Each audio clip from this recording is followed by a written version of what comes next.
एक बार फिर से आप सबका स्वागत करते हैं एम सॉल्यूशन चैनल पर। आज इस वीडियो में आप औसत से संबंधित ट्रिक सीखेंगे, बेहतर क्वेश्चन सीखेंगे जो आपके एग्जाम में आने के लिए बहुत ही इम्पोर्टेंट हैं।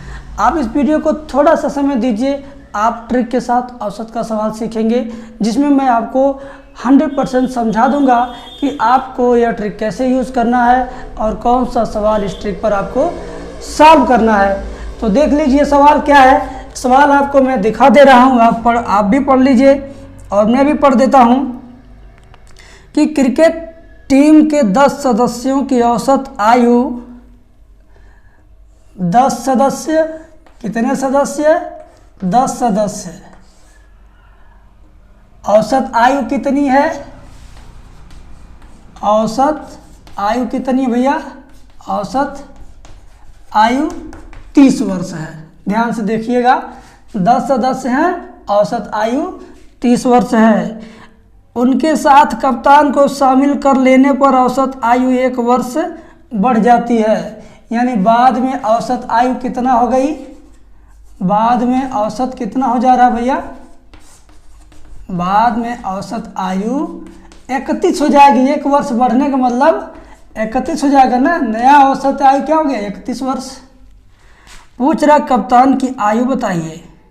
जो व्यक्ति शामिल हो गया है उसकी आयु कितनी है, ये आपसे पूछा जा रहा है। तो इसके लिए ट्रिक क्या है? इसके लिए ट्रिक है कि नए व्यक्ति की आयु, ध्यान से समझिएगा, नए व्यक्ति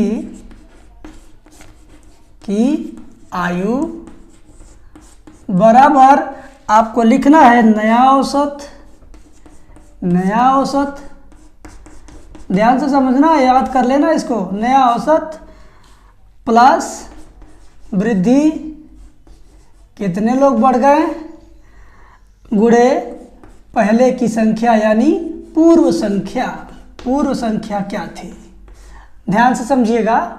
यदि यही बात इस सवाल में ऐसे रहता कि एक आदमी निकल जा रहा है तब नया औसत कुछ बताता और उस नए व्यक्ति की आयु क्या थी जो व्यक्ति निकल गया, तो उसमें आप यहाँ पर माइनस चिन्ह लगा देते। बाकी ट्रिक यही रहता है, ठीक है ना। जैसे अब आप ये सारा डेटा यहाँ पर फिट कर दीजिए। नया औसत कितना है? 31। नया औसत कितना है? 31 प्लस वृद्धि कितना हुआ है? वृद्धि कितने लोग आए हैं भाई? कप्तान को ही ना शामिल किया गया है। सवाल देखिए आप, कप्तान को शामिल किया गया है तो कप्तान कितना होता है? 1 ही होता है। 1 गुणे पूर्व संख्या, पहले संख्या कितनी थी? 10 सदस्य थे। 10 लिख देंगे, आपका आंसर आ गया। 31 प्लस 10 से कम 10, आ गया कितना? 41। यानी नए व्यक्ति की आयु 41 वर्ष। कितना वर्ष? 41 वर्ष हो गया आंसर।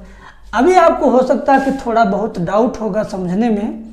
एक सवाल और मैं कर देता हूं और आपको समझा देता हूं कि इस टाइप का सवाल जब कोई व्यक्ति आ जाए या कोई व्यक्ति निकल के चला जाए तो निकल कर गए व्यक्ति का आयु कितना होगा, या जो बाद में आ गया एक लड़का या एक लड़की या एक व्यक्ति तो उसका आयु कितना होगा। इस पर आधारित आज का सवाल है और आज की ट्रिक है। आज का जो दूसरा सवाल है, दूसरा सवाल भी आप देख लीजिए, पढ़ लीजिए, समझ लीजिए। कहता है कि किसी दफ्तर में 6 कर्मचारी कितने हैं? संख्या आप नोट करते जाओ, सवाल ऑटोमेटिक आपको आ जाएगा। कर्मचारी कितने हैं? 6। अब आपको क्या करना है? पढ़ना आगे। औसत आयु 37 वर्ष है।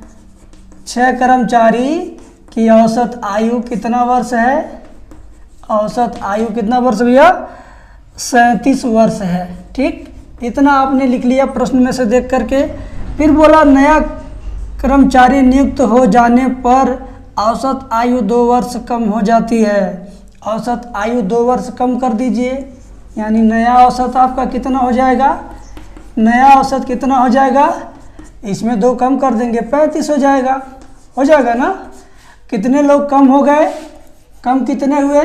कम कितने हुए? कितना कम? 2 वर्ष कम हो जाती है। यानी कितना वर्ष कम हो गई? कम कितना है? 2। अब आपको ट्रिक लगाना है। ट्रिक कौन सा यूज करना है आपको? वही वही यूज करना। नए व्यक्ति की आयु, नए व्यक्ति की आयु बराबर क्या लिखना आपको, नया औसत, नया औसत माइनस कमी, इस बार कम हुआ ना, तो माइनस कमी गुणे पूर्व संख्या यानी पहले की संख्या। याद रखोगे ट्रिक तो फटाफट कर लोगे। मैं तो लिख रहा हूँ समझाने के लिए, समय लग रहा है, लेकिन आपको जब याद रहेगा तो आप इतना लंबा चौड़ा पोथा नहीं लिखना है, आपको तुरंत आंसर लाना है। कैसे आंसर आएगा, नया औसत कितना भैया 35, माइनस कमी कितने की हुई है 2 की, गुणा क्या करना, पहले की संख्या कितनी है कर्मचारियों की 6, यानी हो गया 35 माइनस 2 6 12। 35 में से 12 घटाएंगे तो 5 में से 2 जाएगा 3, 3 में से 1 जाएगा 2, 23 वर्ष। कितना वर्ष, 23 वर्ष आ गया नए व्यक्ति की आयु। आप नया व्यक्ति कौन है, किसी दफ्तर में कर्मचारी था, नए कर्मचारी की आयु ज्ञात कीजिए, तो नए कर्मचारी की आयु आ गया 23 वर्ष। याद रखेंगे ट्रिक तो आपको एग्जाम में प्रॉब्लम नहीं होगी। ट्रिक नहीं याद रखेंगे, अपने मेथड से लगाएंगे, गुणा भाग करेंगे, स्कूली मेथड से लगाएंगे, तो मुझे पता है जो पढ़ने वाले तेज बच्चे हैं, जो इंटेलिजेंट ब्रिलियंट स्टूडेंट हैं पढ़ने वाले, वो लोग क्या करते हैं, स्कूली मेथड से ही सारा सवाल हल करते हैं।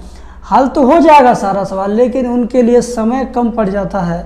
और समय कैसे आपका बचेगा, जब आप ट्रिक सीखोगे, ट्रिक जानोगे, तब आपका समय बचेगा। आपका जब समय बचेगा तो आप किसी गलत किए गए सवाल को, किसी सवाल में डाउट रहेगा, उसको भी आप एक नज़र देख करके उसमें सही क्या चीज़ है उसका पता लगा सकते हो।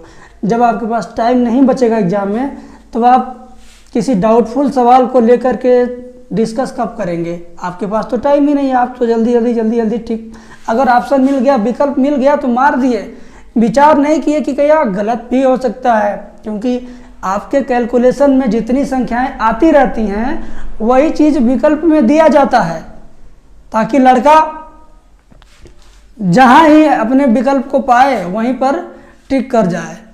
तो प्रॉब्लम हो सकती है आपके साथ, इसमें तो मैं कहता हूं कि ट्रिक याद करके जाओ, रट के जाओ, जैसे तुम्हें याद होता है रट के याद होता है रट के याद करो, लिख के याद होता है लिख के याद करो। अगर बोल के याद करते हो तो बोल के याद करो, मन में याद करते हो तो मन में याद करो। याद करना है आप चाहे जैसे करो, याद करने का तरीका आपका रहेगा, सवाल बताने का तरीका हमारा रहेगा। और ये इतना ही नहीं कि मैंने भाई 2 सवाल बताया औसत से तो आप केवल 2 सवाल तैयार करके एग्जाम में चले जाओ, ऐसा नहीं है। आप अपने बुक में जितना भी दिया है क्वेश्चन औसत से संबंधित सब हल कीजिए, और मेरा ट्रिक यूज करके अपनी बुक का भी क्वेश्चन जो हो पाए उसको हल कीजिए, ताकि तैयारी आपकी बेहतर हो जाए। मैं कभी ये नहीं कहूँगा कि मेरी वीडियो देख करके तैयारी कीजिए और आप 100% मार्क लाइए, ये चीटिंग बाजी नहीं आता मुझे। मैं जितना बता सकता हूँ, जितना आपको पढ़ा सकता हूँ उतना बताऊँगा, उतना पढ़ाऊँगा। और साथ में ये भी कहूँगा कि आप अपने मर्जी से भी पढ़ते रहो। आप मेरे द्वारा बताए गए प्रश्नों को पढ़िए, ये सही है, लेकिन आपका दिमाग यदि कहता है कि मुझे और पढ़ना चाहिए तो ज़रूर पढ़िए। और यदि औसत चैप्टर से संबंधित हर प्रकार का सवाल पढ़ना चाहते हैं, सीखना चाहते हैं, और औसत चैप्टर कंप्लीट पढ़ना चाहते हैं जिसमें 10 प्रकार के सवाल यानी 10 टाइप्स ऑफ क्वेश्चन, यदि उसको पढ़ना चाहते हैं तो आप स्क्रीन पर दिखाए जा रहे मोबाइल नंबर पर व्हाट्सएप कीजिए या मुझे कॉल कीजिए। मैं आपको औसत से संबंधित सारा चैप्टर या पॉलिटेक्निक एग्जाम से संबंधित सारा का सारा सिलेबस कंप्लीट कोर्स आपको प्रोवाइड करा दूंगा। Thank you, nice day, good bye.